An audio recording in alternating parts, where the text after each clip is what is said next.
All right, we got Citrus head coach Brandon Hayashi. On his right is his star running back, Jamahl Wilson.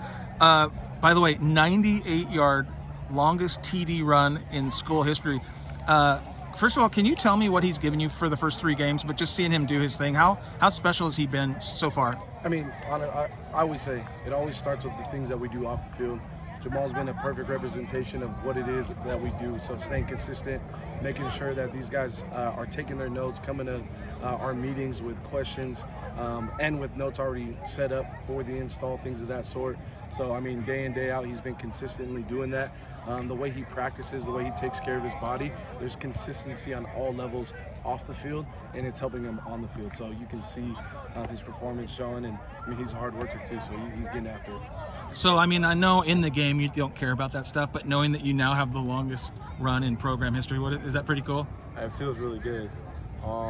It's my second record at my high school. I got the same record. What high school did you go to? North Salem High School. Where? North Salem in Oregon. Oh, okay. Yeah. What was your longest run there? 99 yards. Really? Yeah. Well, you don't have much room to improve on this one, though. I do. One more yard. I need one more yard. Okay. Well, but I'm saying not much room. Not much room.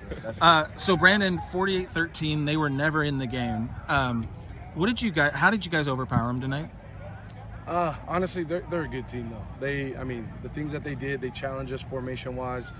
They forced us to stay disciplined in our technique, and I think our guys did that. Whereas last week we didn't, and we played a really good team in Mount San Jacinto. And the challenge this week was, hey, you guys need to come out here, be consistent, know your alignment, know your assignment, and execute it at a faster pace or a good speed. So. I think that was the biggest thing for us this week. So, I've talked to, including your coach, talked to a few people, think you guys just did not play Citrus College level football last week. How do you feel like the team responded this week, and how happy were you to see how dominant you were?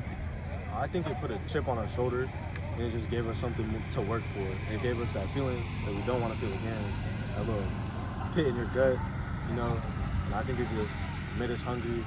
I felt starving coming into the game. I just wanted to. So obviously you're going to get headlines throughout the season, but just tonight in general, who's somebody, maybe your offensive line, but you can name whoever you want, who's somebody that just really stepped up that probably won't get the credit? I wouldn't say won't get the credit, but I think Tobin had a great game. Who? Tobin, the quarterback, okay. number 1. He had a great game, and he really set us up for success. What would you want to say about your line? Our line, they had a lot of holes, plenty of holes, and the push was great this game. It was amazing. Coach B, Coach B, Brandon.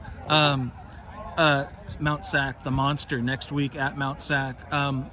What's going to be the message next week playing against the number 2 team in the state?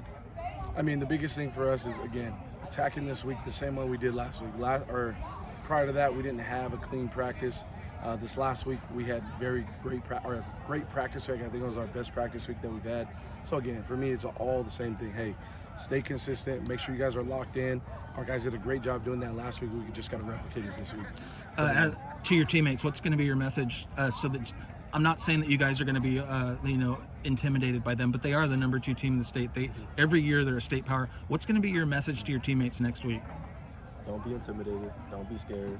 That just gives us something to take from them and to add to our plates. Okay. That day. So last thing, Brandon, people are really impressed with your program, the way you've gone about it, your staff. What's really cool, I've noticed there's a lot of Glendora kids, a lot of Bonita kids, Northview kids. How excited are you to succeed with local talent? And what would you want to say to local high school players about coming to play here? I mean, the one big thing that I always say is, I was a JUCO product and I actually played here at Citrus. For Ponciano? Yeah, for Coach Ponciano. I actually credit my old head coach and mentor, Coach Ponciano. I mean, that was something that he was big on, going out, recruiting all the local guys and trying to get them here to play for us, and then just going about it that way. So just giving those guys an opportunity to come in, compete, and then move on to a 4-year level. So for us, provide them with the best opportunity possible. My coaching staff, giving them the best information possible. We're not holding it back and holding it to a low standard. We have coaches flying out to conferences and meeting with coaches and trying to gather as much information as possible from some of these other 4-year schools. And what we bring to these guys is, hey, we're trying to give you guys the best information. That way when you move on, it's like you guys shouldn't skip a beat for when you leave here today. Okay. Obviously, the amenities increase, but the work that you put in, it ultimately is what's going to uphold when you move over there. Okay. So.